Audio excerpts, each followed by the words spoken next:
Hola, soy el doctor Anselmo Flores Andrade y sean bienvenidos al programa Conversaciones con Perspectiva. El día de hoy hablaremos del libro Autoridad, Política y Democracia, una teoría organizacional del Estado, del autor Ignacio Lozano Moeno, quien es doctor en ciencias políticas por nuestra máxima casa de estudios y catedrático por más de 20 años en diversas universidades del país. Doctor Lozano, gracias por aceptar nuestra invitación para presentar ante nuestro público su más reciente libro, que espero que se pueda ver. Sí, ve. Pues Gracias muchas gracias. por su tiempo y pues si quiere agregar algo para iniciar nuestra conversación. Solo agradecer el espacio al doctor Flores Andrade. Desde luego que me sentiré más cómodo si nos hablamos de tú. Y agradecerles y esperando que pues, lo que podamos decir aquí realmente despierte su curiosidad y sus ganas de leer un poquito más a fondo lo que está en el libro. Estoy seguro que cuando te escuchen despertarás la curiosidad en todos los interesados en este tema, mi querido Nacho. Pues Gracias. vamos a iniciar y con una pregunta que tal vez sea un poquito ruda, pero que creo que va a empezar a motivar a al público que nos va a ver y escuchar. La primera pregunta que te quiero formular, Nacho, es ¿cuáles son los aportes de tu libro a la teoría organizacional de la vida pública? Gracias, Anselmo. Sí, bueno, de hecho, todo empezó por el lado, digamos, organizacional, la idea, pero asociado siempre a la filosofía política. Se habla de principios en la vida organizacional en general y en particular en la vida organizacional pública, que son el de eficiencia, eficacia y legitimidad, ¿no? Y yo descubrí que cada uno de estos principios, bueno, no descubrí, sino lo que propongo en el libro, se asocian a un filósofo, cada uno en específico.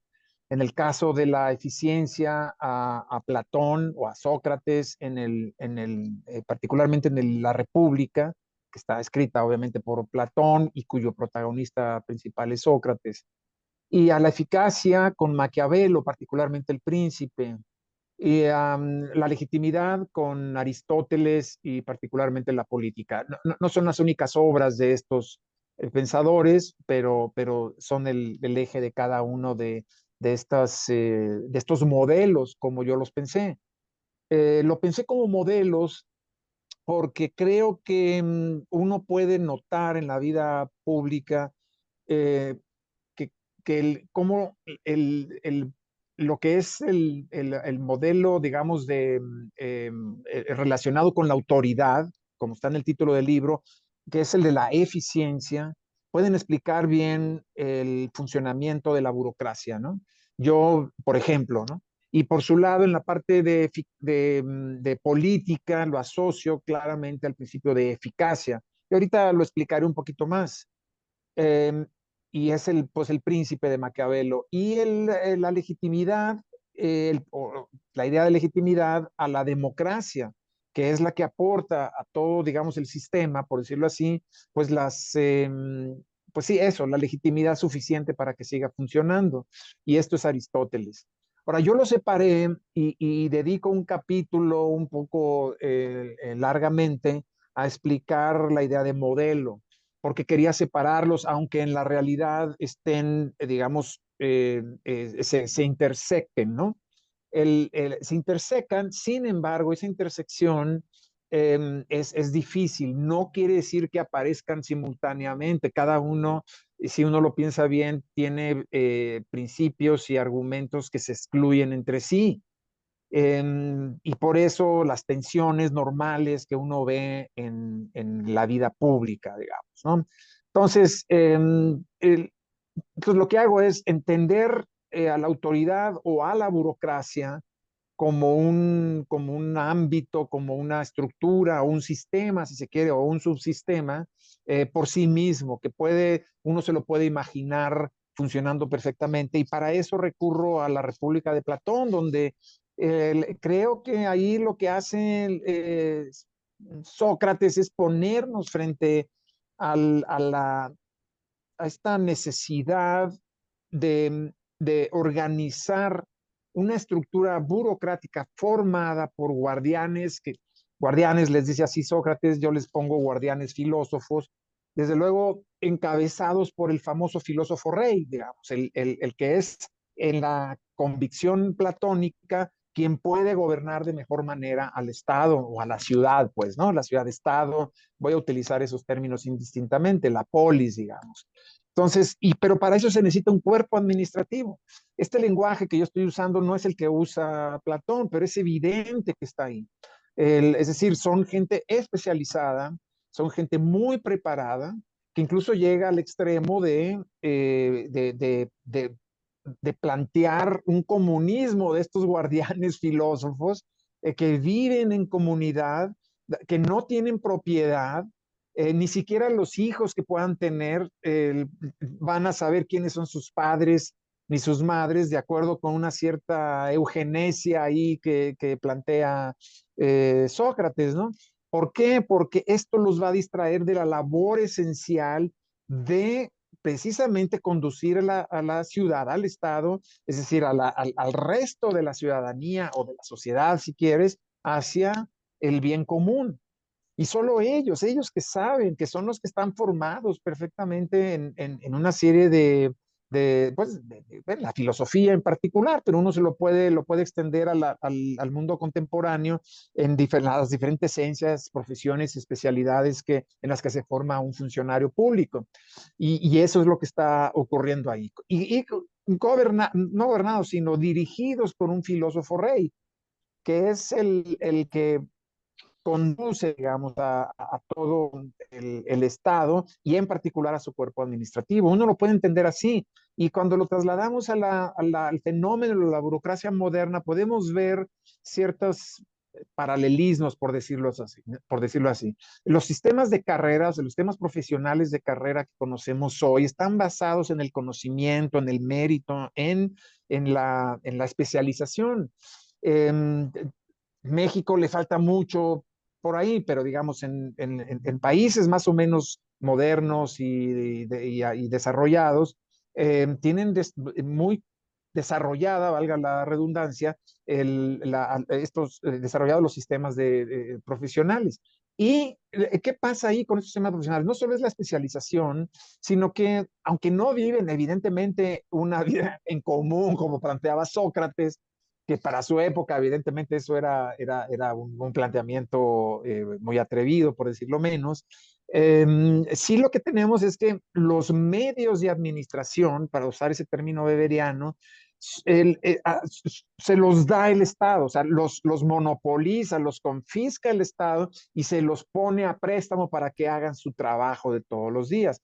Y esto lo hace porque, lo dice así Weber, porque en el pasado los cargos públicos se compraban y se vendían, ¿sí? Era una forma de financiamiento del Estado y era lo normal, quizás hasta el siglo XVIII, probablemente el XIX todavía vieron en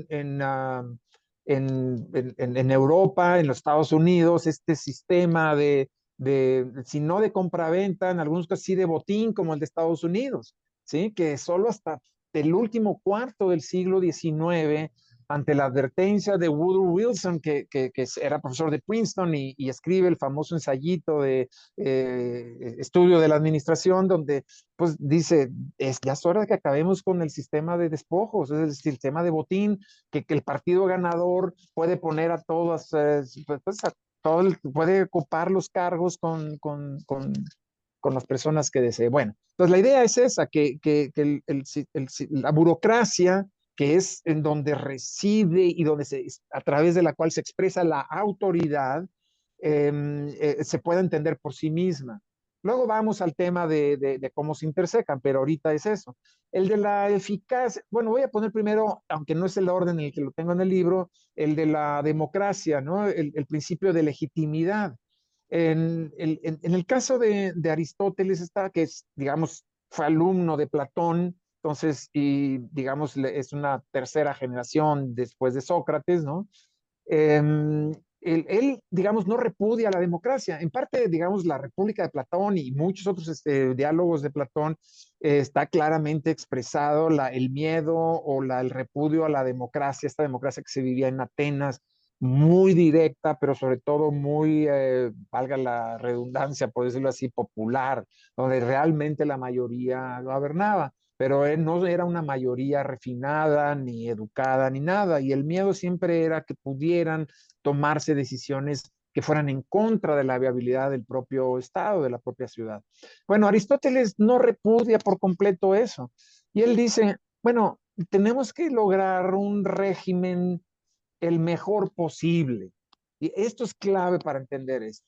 Cuando decimos el mejor posible es esta es la realidad y el mejor posible para él es una combinación de democracia y oligarquía u aristocracia, aristocracia entendida en términos clásicos como los mejores, ¿no? Los mejores en formación, que usualmente, pues, como el mismo Aristóteles reconoce, pues suelen ser los pocos y ricos además, ¿no? En relación con la democracia, que son la mayoría y que usualmente son pobres.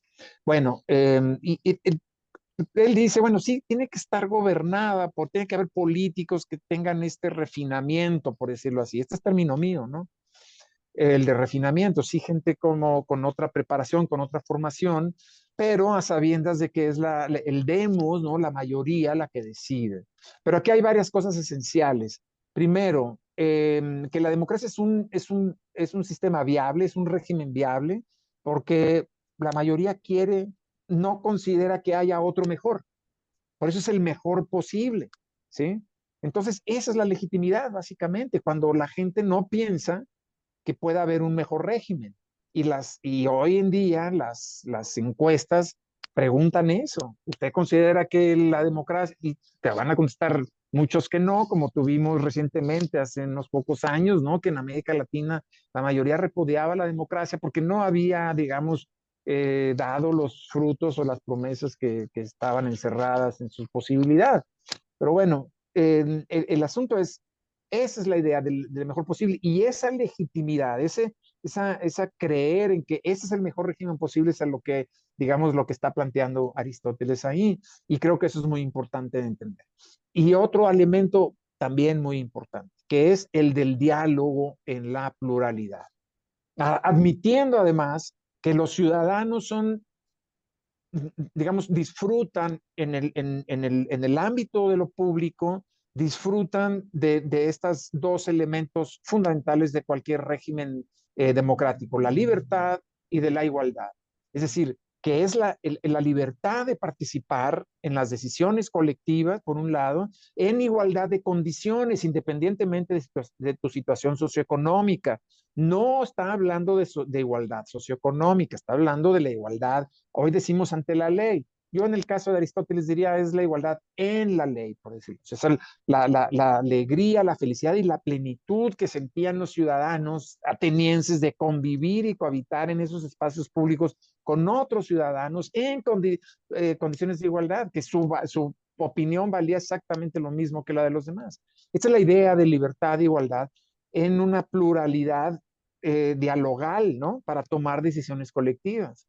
O sea, la democracia no es la imposición de la mayoría, sino el diálogo para lograr acuerdos. Y aquí se toman en cuenta justamente la cantidad de opiniones que puede haber ahí para llegar a los acuerdos que puedan beneficiar a todos.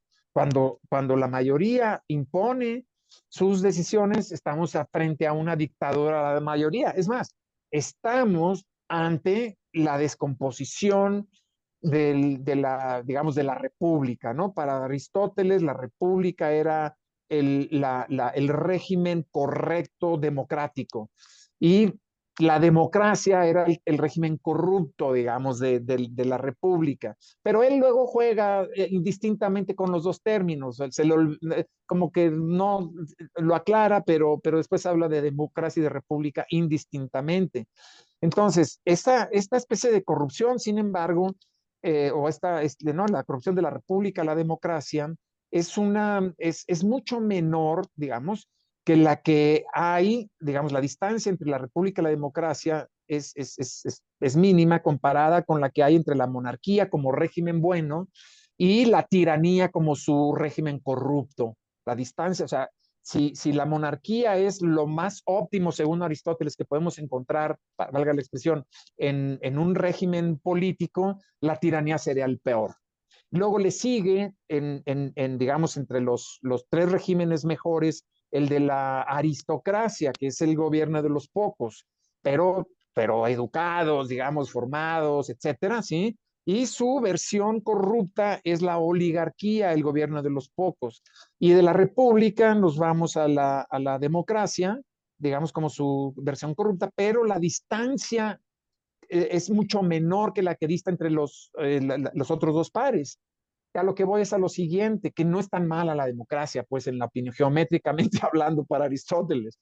Por un lado, por el otro, hay que recordar, los regímenes buenos sí, o correctos, digamos, que es la monarquía, la aristocracia y la república, son buenos porque aun cuando gobierne uno, gobiernen pocos o gobierne una mayoría, gobiernan para todos y no para ellos mismos.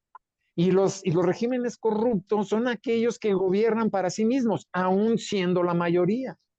¿Sí me explico? En el caso de la democracia. Y por eso trata Aristóteles un poco como de mediar y decir, a ver, veo, no es lo único, ¿eh? Hay otros elementos, y ahorita voy a ese, que es el de la clase media, muy importante. Lo que él dice, bueno, logremos un intermedio, un término medio entre república y aristocracia, pues, o entre democracia y oligarquía. Es decir, que gobierne una minoría, es decir, porque son los que pueden ocupar los cargos públicos para conducir al Estado, pero que las decisiones se tomen a raíz de un diálogo plural, en donde cuyos resultados no sean el beneficiar solo a un grupo, aún insisto, si esa es el mayoritario, porque entonces estamos en una dictadura de la mayoría. Hombre, en México no somos ajenos, lo hemos visto una y otra vez. Y bueno, algunos le pueden llamar populismo y en efecto tiene este carácter también populista, porque es el pueblo, entendido como esta mayoría, la que precede o la que antecede y la que está por encima de cualquier otra consideración. Entonces, las opiniones de las minorías quedan por un lado. En una época, además, en que minorías hay muchas, ¿no? O sea, hay de todo tipo. Ya no es posible, además, semánticamente hablar en esos términos, digo yo, pero bueno, todavía la democracia y la política tiene que avanzar mucho rato. Bueno, y luego, y uno puede entender la democracia en sí misma, digamos, ¿no? En estos términos. Y luego la política es la eficacia, digamos, es la idea de eficacia, es la de obtener resultados sin importar los costos. Pero aquí hay una diferencia en relación con la eficiencia que significa no el equilibrio, sino el obtener ciertos fines a partir de un limitado número de recursos, que eso es el Estado es eficiente, tiene que serlo, ¿sí? Aún con sus problemas y todo, pero tiene que serlo, si tiene recursos escasos y tiene que obtener ciertos fines, pero ahí en el Estado burocrático los fines son materiales. En el caso de la eficacia, es muy claro en Maquiavelo cómo el príncipe o el político moderno, su objetivo y su fin es la preservación del Estado. No es digamos, la obtención de ciertos bienes y utilidades materiales para el bienestar común, digamos, ¿no? Como sería en el caso de la República, no. Es la preservación, ni más ni menos, del Estado. Desde luego, bueno, es la conquista también, la preservación del Estado. Esto es muy diferente a la lógica con la que a veces se ha entendido a Maquiavelo, ¿no? De el fin justifica los medios, ¿no? Que aplica, aunque no lo haya dicho, y ahorita voy a qué fue lo que sí dijo, ¿verdad?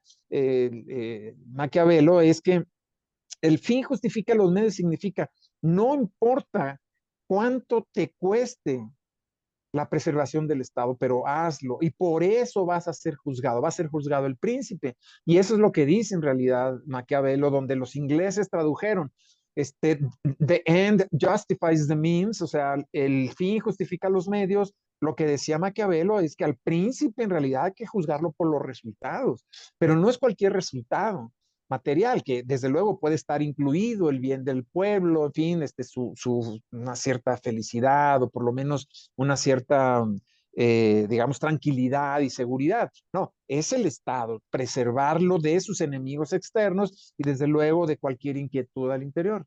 Entonces también uno lo puede entender por separado.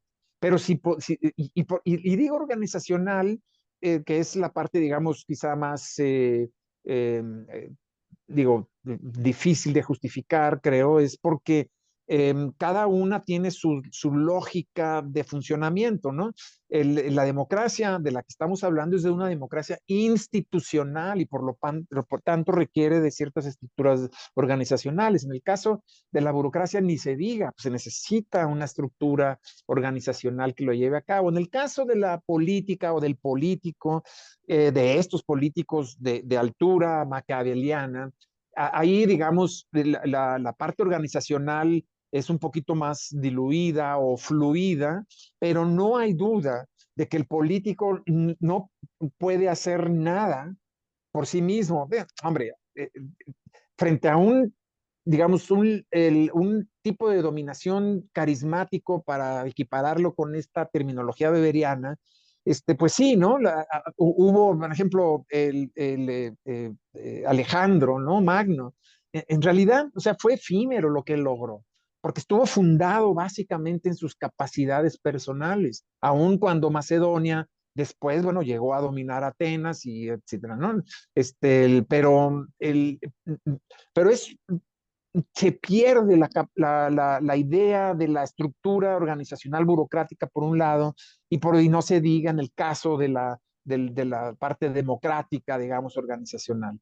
Lo que quiero decir es que en la política eso no es tan claro, la parte organizacional. Sin embargo, insisto, el político no actúa en el vacío.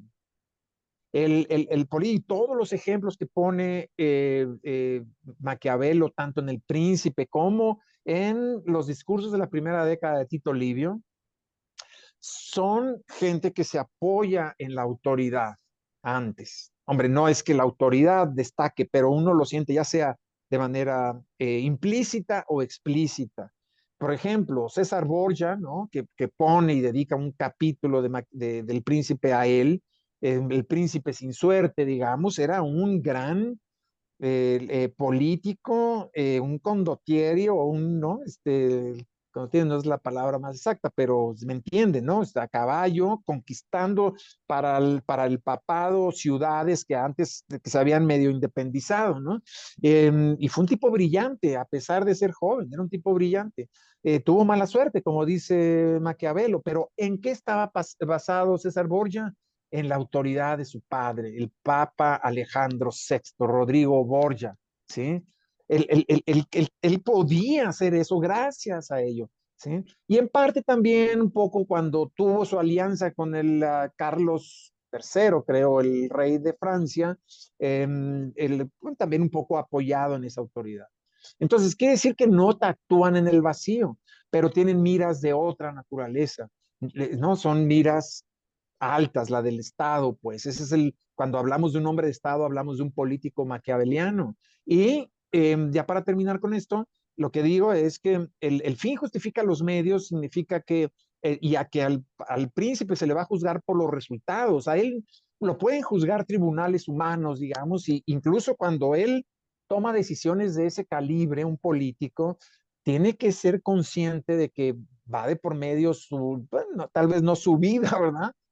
Como en el pasado, pero sí su integridad o su libertad, porque puede ser enviado a la cárcel por tomar decisiones digamos, en aras de la eficacia, es decir, que no tomen en cuenta los costos de ello, ni legales, ni económicos, etcétera, ni políticos. Pero Los frutos, o sea, no los frutos, sino los resultados son los que van a decir, ah, ahí tuvimos un gran político, ¿sí? Es eso lo que cuenta más. Entonces, esta sería, digamos, la idea que creo que aporta a la cuestión organizacional. Nacho, para que al menos a mí me quede más claro, evidentemente no cuentes mucho para que el público lo lea por sí mismo. Eh, Has tomado la estrategia metodológica de los tipos ideales, modelos ideales de Weber. Eh, ya nos dijiste algunos elementos y características de esos tres modelos que abordas aquí en tu libro. La pregunta que te quiero formular es, en tu opinión, ¿cuál es el hilo que uniría a esos tres modelos organizacionales que abordas aquí ampliamente en tu libro? Sí. Mira, sí, creo que con los tipos ideales, las únicas coincidencias, y por eso un capítulo lo dedico a Weber, creo que eh, exageradamente, ¿no? Porque Weber sigue siendo para mí, por lo menos, un pensador que nos ilumina en muchos sentidos todavía hoy. Creo que obviamente el tipo de dominación legal burocrático es el del Estado burocrático, el de la autoridad o del modelo de eficiencia, que es el primero que yo desarrollo después de los capítulos introductorios. El tipo de dominación carismática que ya casi no vemos es el que aplicaría, creo, con más cercanía al, a la, al de, al, al de eficacia o al del Maquiavelo y de la política. Y el tradicional, se mezcla con estos dos anteriores, no coincide evidentemente con mi modelo de legitimación o de legitimidad basado en Aristóteles, ¿no? Porque, bueno, además Weber estaba interesado más sociológicamente en esto. Creo que la parte tradicional está mezclada un poco en el tipo legal burocrático y en el carismático. Por lo siguiente, el tipo legal burocrático puede ser una derivación de lo que Weber llama la rutinización del carisma, ¿no? Es decir, cuando el carisma del líder, ¿no? Político de algún tiempo se logra rutinizar en una estructura burocrática que con el tiempo, pues eso, se cuaja en procedimientos, en rutinas y en normas legales. ¿No? No siempre se logra, pero está ahí. Y el tradicional, el basado en las costumbres, pues en los sistemas legales no hay sistema legal que no, digamos, tenga una cierta recurrencia a la inveterata consuetudo, ¿no? Un poco, ¿no? Para apelar o para argumentar o para justificar legalmente ciertas acciones. No siempre hay algo que se transmite, que finalmente queda basado en la ley, ¿no? Nosotros tenemos a las comunidades agrarias como un ejemplo, ya constitucionalizadas y legales, o los ejidos, ¿no? Que datan probablemente desde la colonia y que fueron transformándose, etcétera. Entonces creo que, digamos, ahí hay, pero no es mi tema ni me meto yo demasiado. Ahora, el hilo conductor, diría yo, Anselmo, es que es justamente lo que los excluye a los modelos. Los modelos, si se intersecan, es un poco el, no accidentalmente, sino porque no hay de otra. Voy a poner un ejemplo que, digamos, muy actual en relación con esto. Primero, no hay un país en el mundo que no tenga estos tres, digamos, subsistemas funcionando. Fíjate, ¿no? Si ponemos a Corea del Norte, por ejemplo, veríamos que la parte burocrática, el sistema, me lo imagino como en un diagrama de Venn, ¿no? Una esfera o una circunferencia, sería muy grande y estarían muy enrinconados y muy pequeños el de la democracia y el de la política, ¿no? Y de todos modos se intersecarían. ¿Por qué? Pues porque aún así esos países como China, como Rusia, apelan a sus parlamentos, los tienen ahí, quizás son adorno, pero son mecanismos que tienen de pues, jugar pues no sé, el liderazgo muy, muy potente que tiene una persona, un personaje, una autoridad del tipo de Xi Jinping, del tipo de Putin o del tipo ¿cómo se llama? se me olvidó ahorita el coreano. Eh, y necesitan apelar un poco al Parlamento, ¿no? Digamos, hacer un poco este aspecto teatral, ¿no? De que hay decisiones y que en realidad el pueblo es el que está ahí manifestándose. Sabemos que eso dista mucho de ser cierto. Ahora, si vamos a un país de América Latina, bueno, tipo México, ¿no? Veríamos que digo, habría que hacer el análisis porque ahorita la burocracia, si el aparato administrativo ha venido adelgazándose.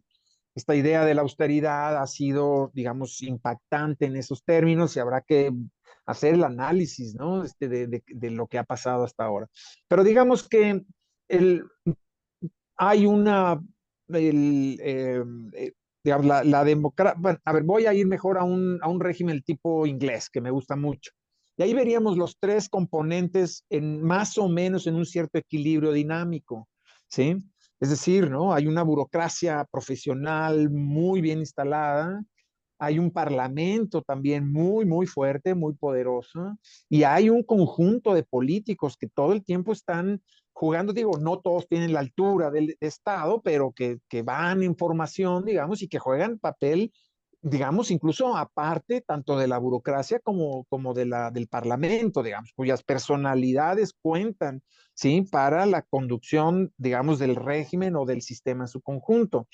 Entonces, y México, y ahí yo vería, digamos, equilibrados los tres sistemas, ¿no? Por momentos algo se infla más que el otro, etcétera.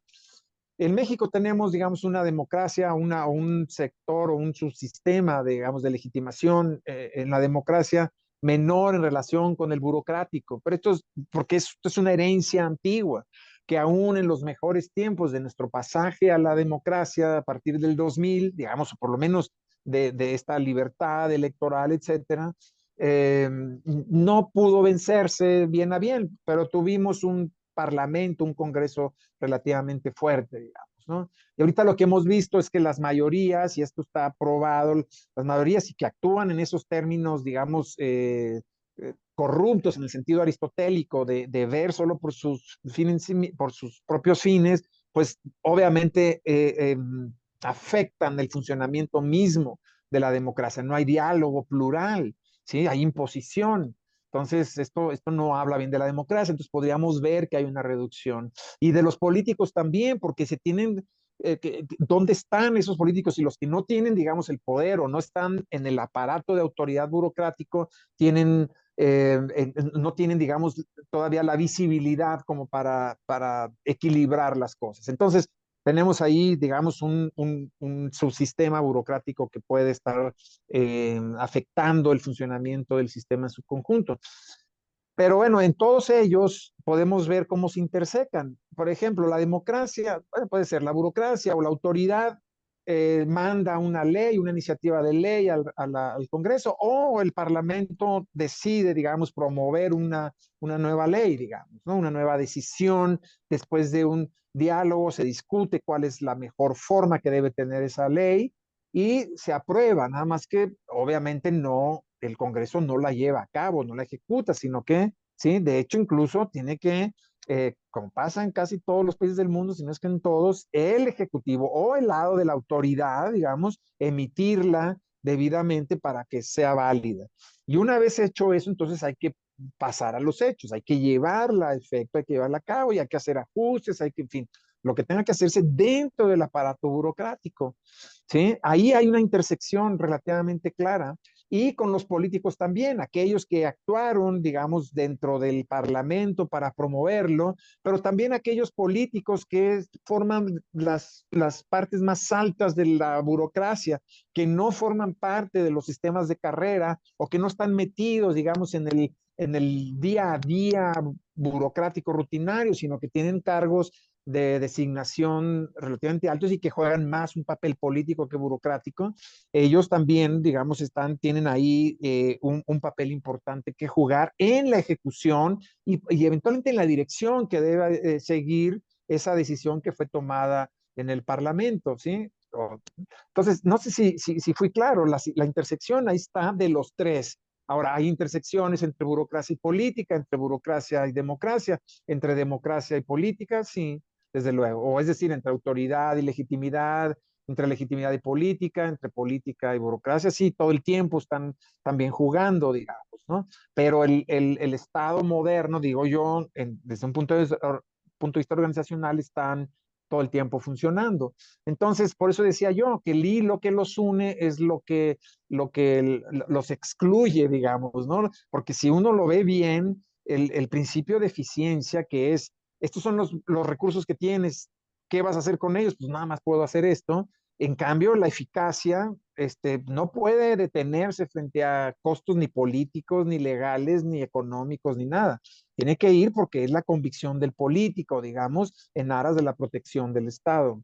Y así, ¿no? En el caso de la legitimidad, igual, la legitimación es diálogo, es pluralidad y es término medio. Ahorita, a ver si tengo la oportunidad de hablar de la clase media, que es muy importante, y del término medio en Aristóteles.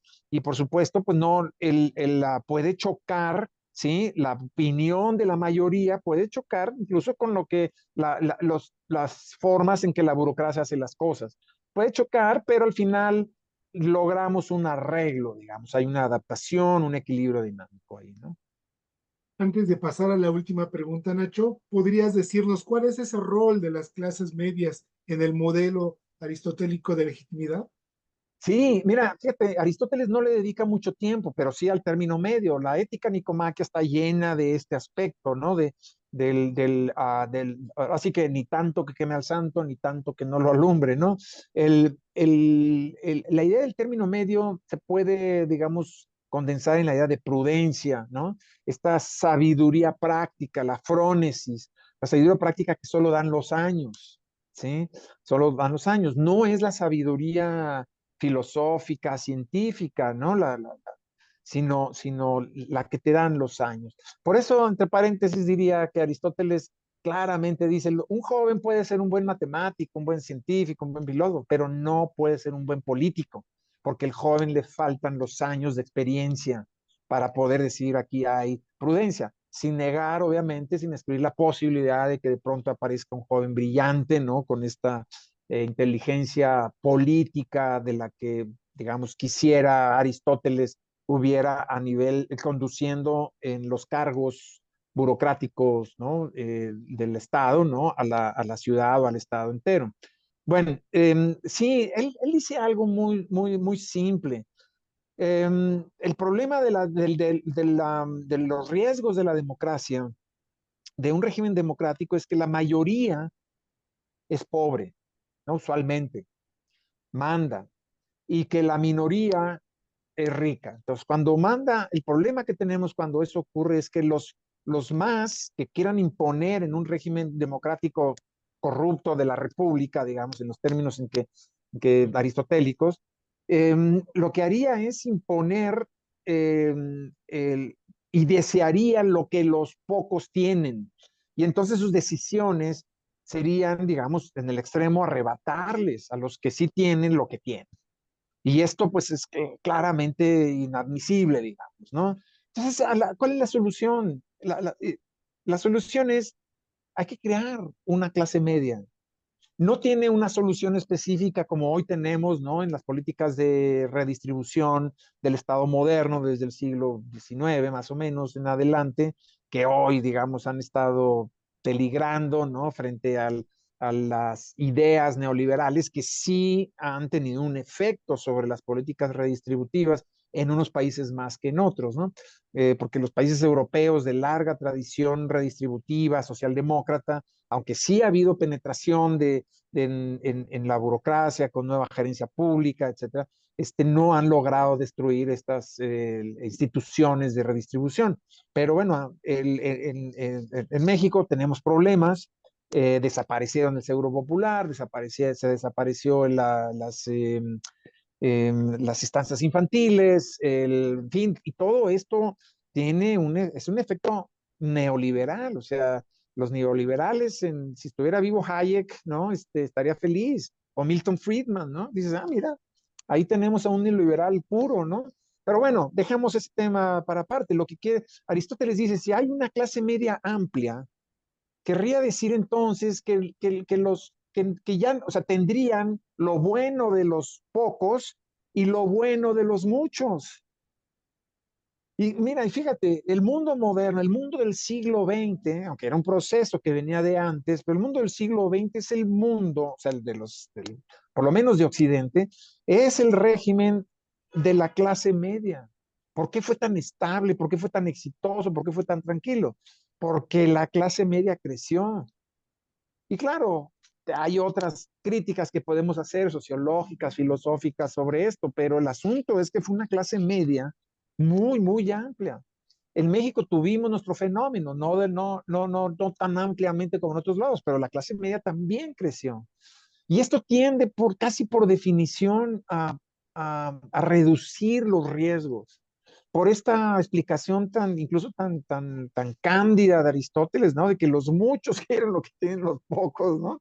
Y los pocos querrían lo que tienen los muchos, que es ser muchos, ¿no? Pero bueno, ¿no? Y los pocos tener los bienes materiales o las comodidades que tienen los pocos. Entonces la clase media es eso. Es prácticamente eso. Claro, por ahí él sugiere, que es muy actual también, como política, es promover que puedan tener sus negocios, ¿no? La gente que no los tiene y que solo depende de su mano de obra, o en fin, esto que practicaban los atenienses, que eran una democracia imperial, de crear colonias en algunos territorios sometidos y mandar ahí a algunos de sus ciudadanos, pues para que, ¿no? Y claro, o sea, fue una sociedad y un estado esplendoroso, ¿no? O sea, el siglo de oro de Pericles es esplendoroso en muchos sentidos, pero hay que explicarlo en cierto modo porque la clase media también creció. Pero insisto, el mundo moderno ha creído, digamos, tuvo estas décadas de brillantez, de esplendor, gracias a eso en buena medida, y que hoy muchas de las políticas que se han venido tomando han erosionado las bases de redistribución sobre las cuales se dio el fenómeno de las clases medias, y entonces esto ha generado una incertidumbre sobre las posibilidades socioeconómicas materiales pues no de sobrevivencia, sino de vivir y de comodidad y de aspiración que tenían las clases medias. Y esto ha generado no solo una incertidumbre en un sentido estrictamente sociológico, sino también en un sentido político, democrático, ¿no? Finalmente, Nacho, probablemente no sea pertinente la pregunta, pero sí quiero saber tu opinión al respecto. Eh, Tomando en cuenta estos modelos que comentas o que los vinculas a los términos de eficacia, eficiencia y legitimidad, en tu opinión, tomando en cuenta estas pluralidades de distintos tipos que nos comentabas y tomando como ejemplo ese diagrama de Venn, ¿cuál de esos tres modelos o esos tres conceptos tú privilegiarías para un buen funcionamiento y permanencia de alguna organización? Mira, es muy buena pregunta porque tiene que ver con el orden que les di. Yo el orden que le di es un poco adrede a los capítulos sustanciales, el de la eficiencia, pues, Sócrates, la eficiencia, eficacia, Maquiavelo, la eficacia, legitimidad, Aristóteles. ¿Por qué? Porque, digamos, históricamente, aunque aquí ya me salgo de mi justificación modélica, ¿no? Y de tipo ideal, pero bueno, lo hice porque históricamente lo primero que hemos tenido es la conformación, digo, no que los otros fenómenos no tuvieran estado presentes, pero lo primero que ocurrió fue el asentamiento de la autoridad expresado en los estados-nación. O sea, mientras no hubiera esta posibilidad de generar esta estructura burocrática que pudiera aplicar la ley, digamos, por un lado, y que además el Estado se autocontuviera, es decir, se aplicara a sí mismo la ley, y esto no es gratuito, porque pues, antes, obviamente, la autoridad, la corona y la aristocracia, a ellos no les aplicaba la ley. Y esto fue no una lucha como tal, pero sí fue de varios siglos llegar a esta convicción, quizá desde la paz de Westfalia, después de la guerra de los 30 años, ¿no? En que los estados dijeron, ven, no solo no nos vamos a pelear entre nosotros, aunque hubo guerras posteriores, sino que el Estado se va a autocontener, pero esto viene a cuajar quizá hasta el siglo XIX, y en el caso de México, de América Latina, tal vez solo hasta el 20, digamos, ¿no? La conformación del Estado nacional, como lo entendemos, centrado en un aparato burocrático que es capaz de imponer, digamos, normas de derecho, ¿sí? Y de cierta tranquilidad para la mayoría, ¿no? Dentro de los límites territoriales correspondientes. Y luego viene, bueno, yo pongo la política, siempre ha habido políticos, pero el político moderno, este que inaugura Maquiavelo y que, ¿no? Que es alguien que tiene una noción, digamos, de Estado que además no se justifica, o sea, no la justifica en un sentido moral cristiano, sino es una nueva moralidad. Es decir, no es la moralidad, hay que ser buenos y hay que decir la verdad, y hay que, no, es una moralidad, algunos dicen que es inmoral, pero es una moralidad estrictamente política en el sentido de que lo que es más importante es el Estado. En ese sentido, digamos, éticamente el político sería un utilitarista, porque lo que él busca con la protección del Estado es beneficiar a una mayoría, aún, o sea, al pueblo en general, aún si algunos quedaran fuera de los beneficios. En cambio, la ética del burócrata es una ética de imperativo categórico kantiana, que es obedecer la norma. Un burócrata va a estar más cómodo cuando tú le pones normas incluso infinitesimales para hacer el trabajo que tiene dentro de su cargo. Bueno, entonces, yo diría que entonces, los políticos siempre han estado ahí, pero el surgimiento del político moderno es, digamos, como a plenitud, que los empezamos a ver así con esta cara moderna, digamos, viene hasta que empiezan a tener un trasfondo de estabilidad, que es el que aporta, según yo, el Estado burocrático. Y la democracia surge o digamos, o se consolida, ¿no? O sea, hay ensayos, ¿no? ¿no? Ahí ya había parlamentos, obviamente en Francia, el parlamento inglés es proverbial, y en fin, todos esos países tenían sus mecanismos de audiencia, es decir, de escucharse y dialogar, pero eran minorías, ¿no? La medida en que se va extendiendo a través del voto en Europa y se va consolidando la democracia, realmente ocurre casi diría yo hasta el siglo XX, pero bueno, el siglo XIX también tenemos esta expresión de los parlamentos y de los congresos y de la democracia, ¿no? A través mediante la que el ciudadano podía, digamos, sentir que tenía una cierta representación cuando el voto se fue extendiendo más allá de lo censitario y luego después hasta el siglo XX más allá estrictamente del sexo, es decir, si era hombre, si tenías derecho al voto, pero si ¿no? Las mujeres lo adquirieron hasta el 20. Y entonces, y la democracia, digamos, es mucho más reciente en el sentido en que la conocemos, ¿no? Entonces, yo no podría prescindir de ninguno, so pena de los riesgos que corren, claro, los estados, ¿no? O sea, digo, uno puede ver claramente en donde hay un líder exclusivamente dominando, hay deficiencias tremendas, ¿no? Y obviamente no hay libertad. La gente no puede opinar, vive con temor de ser encarcelada, etcétera. Entonces, no, y de veras, son son modelos que se excluyen a sí mismos, pero que la modernidad logró, digamos, juntar en un equilibrio dinámico o inestable, si quieres, ¿no? Constantemente. Es interesante, hay muchas otras cosas en el libro que no tocamos, como el aspecto de la economía, ¿no? Hay qué papel juega, etcétera. Yo no me quise meter, tengo razones para no haberme metido, pero yo creo que puede ser objeto de otra conversación. Seguro que sí, querido Nacho. Espero que haya una segunda oportunidad, que tengas un tiempo en tu agenda para continuar este tipo de temas, obviamente que los que abordas en tu libro. Y yo solo quiero comentarle al público que nos va a ver y a escuchar, les recomiendo en verdad ampliamente este libro del doctor Ignacio Lozano Moeno, Autoridad Política y Democracia. No se van a arrepentir, al menos a mí he adquirido instrumentos teóricos de los clásicos para poder entender un poco más cómo poder organizar este poder actual, y espero que ustedes también lo puedan conseguir y lo puedan leer sobre todo. ¿Dónde lo pueden comprar, estimado Nacho? Mira, está en Amazon en varias de en versión digital, ahorita no recuerdo algunos, pero la editorial es J.M. Bosch, que está en Barcelona. Si ustedes se meten a JM Bosch, ahí va a estar y bajo demanda, en papel se los pueden enviar.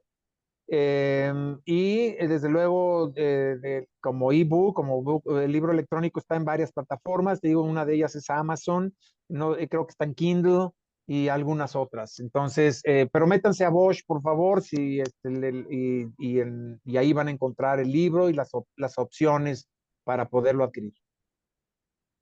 Pues solo me resta decir, soy el doctor Anselmo Flores Andrade y fue un placer haber conversado con el doctor Ignacio Lozano Bueno, autor del libro Autoridad, Política y Democracia.